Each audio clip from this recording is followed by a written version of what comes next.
आपको शाप देता हूं कि आप अपने विष्णु पद से च्युत हो जाइए। भगवान पदच्युत हो गए। भृगु जी बहुत जोर हंसे। देखा, भगवान प्रत्यक्ष हो गए। आपको मैंने पदच्युत कर दिया। भगवान बोले, हे ऋषि श्रेष्ठ, हमें शाप, मोह, अहंकार इन सब से परे हूं। किसी कर्म बंधन में मैं बंधता नहीं, क्योंकि मैं कुछ करता नहीं, मेरी प्रकृति करती है। एक बार भृगु जी ने भगवान को शाप दिया। महाभारत का प्रसंग है। मैं भार्गव, वंश का बालक ऋषि भृगु, आपको शाप देता हूं कि आप अपने विष्णु पद से च्युत हो जाइए। भगवान पदच्युत हो गए। भृगु जी बहुत जोर हंसे। देखा, भगवान प्रत्यक्ष हो गए।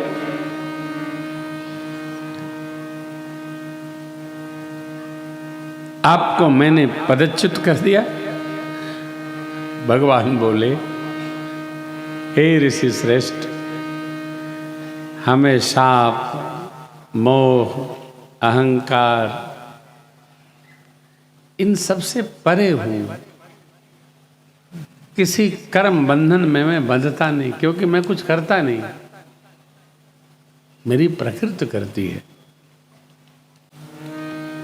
रही आपने कहा मैंने पदच्युत कर दिया, आपकी तपस्या के कारण से मैं पदच्युत वहां से हो गया, क्योंकि आपका तप बाधित न हो।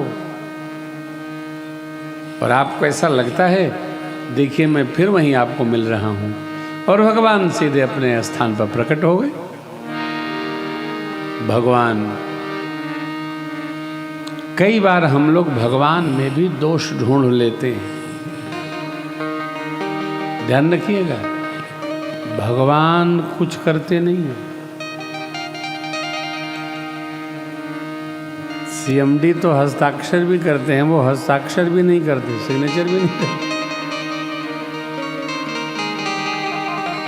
अतः सानंद मानंद बने वसंत, भगवान अपने स्वरूप में अवस्थित रहते हैं, कुछ नहीं करते। करता कौन? तो प्रकृति करती है।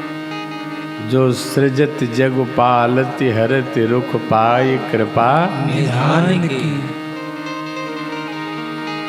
आप सबने सुना होगा, भगवान श्री कृष्ण अर्जुन के रथवान बने। क्या बोलते हैं? सारथी। सारथी, हाँ, सारथी बने। प्रतिज्ञा ले लिए, मैं कोई हथियार नहीं उठाऊंगा, कोई बात नहीं। परंतु भगवान का रथ पे आरूढ़ होना ही बहुत है। हथियार उठाएंगे कि नहीं उठाएंगे कोई बात नहीं, साथ रहूंगा। भगवान रहे। परंतु महात्मा वीरवर बर्बरीक ने जब अंत समय में युद्ध दर्शन का प्रसंग सुनाया है पार्थ को और भगवान वासुदेव को, तो पार्थ को अभिमान था कि मैंने युद्ध किया, लड़ाई किया, मैं जीता।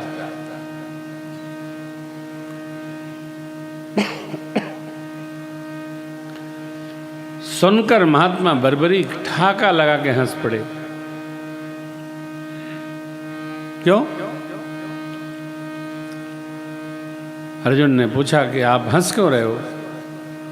सत्य युद्ध मैंने जीता है, मैं लड़ा हूं। यही तो आश्चर्य है, युद्ध आप जीते हैं, आप लड़े हैं। मैंने जो देखा आप उसको देखिए। मैंने ये देखा कि एक हाथ ऐसे आ रहा है तो इधर की सेना जा रही है, किधर से आ रहा है तो इधर की सेना जा रही है। युद्ध कोई लड़ा नहीं, युद्ध तो साक्षात वासुदेव लड़े। धर्म संस्थापनार्थाय संभवामि पूरी सृष्टि में हमको अभिमान हो, मैं गा रहा हूं कथा, नहीं तुम्हारे बस का नहीं है। जही पर कृपा करें ही जनु जानी, कभी उर अजिर न चावहीं। राम जी गवाते हैं, सुनना हमारे आपके कान में जो भगवान की शक्ति है।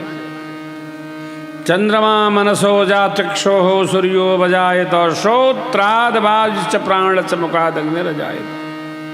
भगवान ही सब जगह है। आंख में ज्योति भगवान है,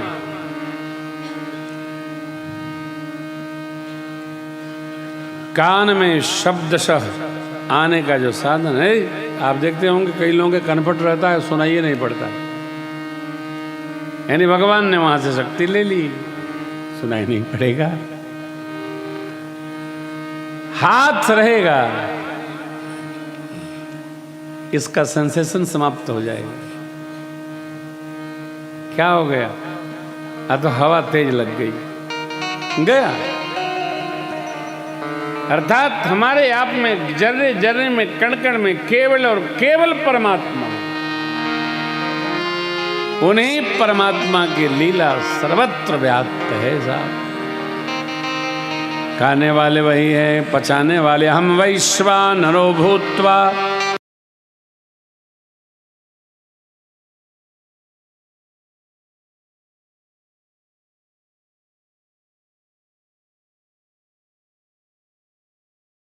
तो मैंने कहा माई खाती क्यों हो? अंदर जाने पर मृत्यु निश्चित।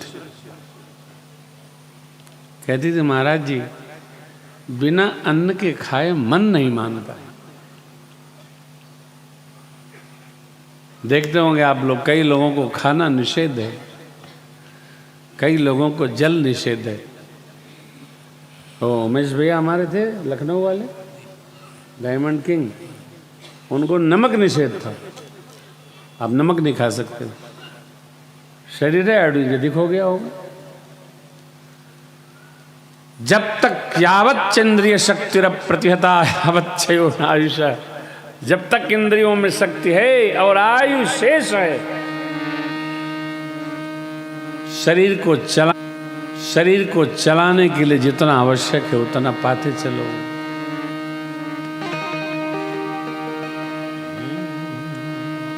महात्मा महाराज आयाति ने कहा, वयम न भोक्ता वयमेव भोक्ता। भोग मैं नहीं भोगा, भोग ने हमको भोग लिया।